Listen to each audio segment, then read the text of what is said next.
हरे कृष्णा। आप सभी को होली की हार्दिक शुभकामनाएं।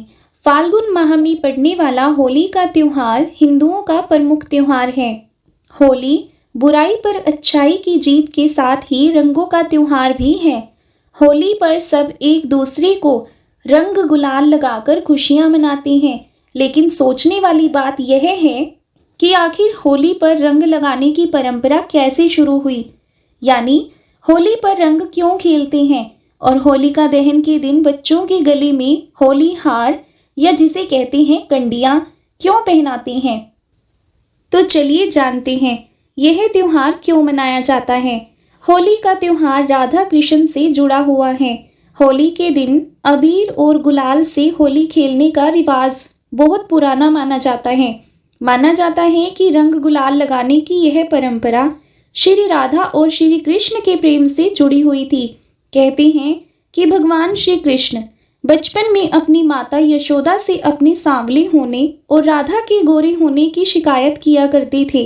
श्री कृष्ण अपनी माता से कहते थे कि राधा बहुत सुंदर और गोरी है और मैं इतना काला क्यों हूँ। तब माता यशोदा उनकी इस बात पर हंसती थी और बाद में उन्होंने एक दिन भगवान श्री कृष्ण को सुझाव दिया कि वह राधा को जिस रंग में देखना चाहते हैं उसी रंग को राधा के मुख पर लगा दें।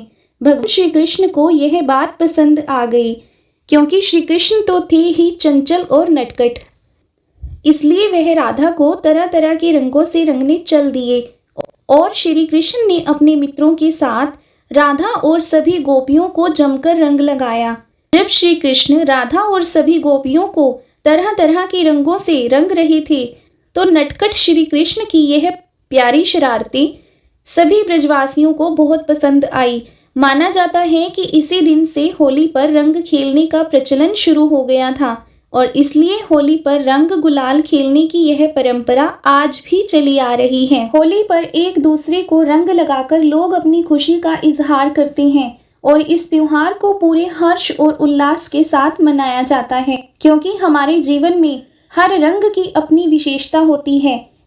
जैसे लाल रंग प्रेम और उर्वरता को दर्शाता है, वैसे ही पीला हल्दी का रंग है और पीला रंग शुभता को दर्शाता है। नीला रंग कृष्ण का माना जाता है और हरा रंग बसंत की शुरुआत और कुछ नया करने का प्रतीक होता है। इसी प्रकार सभी रंगों का हमारी जिंदगी से बहुत गहरा नाता होता है। हर जगह पर अलग अलग तरीके से होली मनाई जाती है, क्योंकि यह त्योहार राधा कृष्ण से जुड़ा हुआ है और पूरे ब्रजमंडल में होली का इतिहास तो काफी पुराना है। मथुरा और वृंदावन और बरसाने की होली पूरे विश्व भर में मशहूर होती है, जिसे देखने के लिए लोग दूर दूर से आते हैं। यहाँ पर होली काफी समय पहले ही शुरू हो जाती है, जिसमें अलग अलग प्रकार से होली मनाई जाती है। कहीं लठमार होली मनाई जाती है तो कहीं फूलों की होली, जैसे गुलाब, सूरजमुखी और यहाँ तक कि मैरीगोल्ड के फूलों की पंखुड़ियों के साथ भी होली खेली जाती है। परंतु समय के बदलने के साथ ही होली के त्योहार में भी बदलाव आया है और सूखे रंगों के साथ होली में पानी भी जुड़ गया। आजकल अलग अलग रंगों और गुलाल के अलावा पानी में रंग मिलाकर एक दूसरे को भिगोने का चलन है। भारत में कई देशों में विभिन्न प्रकार से होली मनाई जाती है, इसीलिए होली को प्रेम का त्योहार बताया जाता है, क्योंकि सभी इसी दिन प्रेम और प्यार से एक दूसरे को रंग लगाते हैं और होली खेलते हैं। आइए अब जानते हैं कि होलिका दहन के दिन बच्चों के गले में होली हार या कंडियां क्यों डाली जाती हैं। आखिर इसके पीछे का क्या कारण है, आइए जानते हैं। एक राजा हुआ था जिसका नाम था हिरण्यकश्यप। वह अपने आप को भगवान विष्णु के समान भगवान मानता था और सभी को अपनी पूजा करने के लिए कहता था। उसका एक पुत्र जिसका नाम प्रहलाद था, जो कि भगवान श्री हरिविष्णु का परम भक्त था, वह हर समय भगवान विष्णु की पूजा किया करता और उनके नाम का स्मरण कर, जिससे कि हिरण्यकश्यप को बहुत गुस्सा आता था कि मेरा पुत्र मेरा नाम नहीं लेता। इसलिए उसने प्रहलाद को कई तरह से मारने की कोशिश की। कभी उसने प्रहलाद को पहाड़ों से गिराया तो कभी नदी से, और उसे विष देने की कोशिश भी की गई। कभी हाथी के पैरों के नीचे कुचला गया, लेकिन श्री हरि की कृपा से वह सभी जगह से बच गया, क्योंकि वह भगवान विष्णु का परम भक्त था। अंत में एक बार उसकी बहन, जिसका नाम था होलिका, उसके घर आई और अपने भाई को परेशान देखकर उसने प्रहलाद को मारने की योजना बनाई। उसने कहा कि मैं तुम्हारे पुत्र प्रहलाद को लेकर चिता में बैठ जाऊंगी, क्योंकि मुझे एक चादर प्राप्त है जिसे ओढ़ने से मैं अग्नि में नहीं जल पाऊंगी, लेकिन प्रहलाद अग्नि में जलकर भस्म हो जाएगा। फिर हिरण्यकश्यप ने सैनिकों को अपने पुत्र को लाने के लिए भेजा। उस समय प्रहलाद की माँ प्रहलाद को खाना खिला रही थी। जब सैनिक बुलाने आया तो माँ बहुत रोने लगी, क्योंकि उनको पता था कि हिरण्यकश्यप प्रहलाद को मार देगा।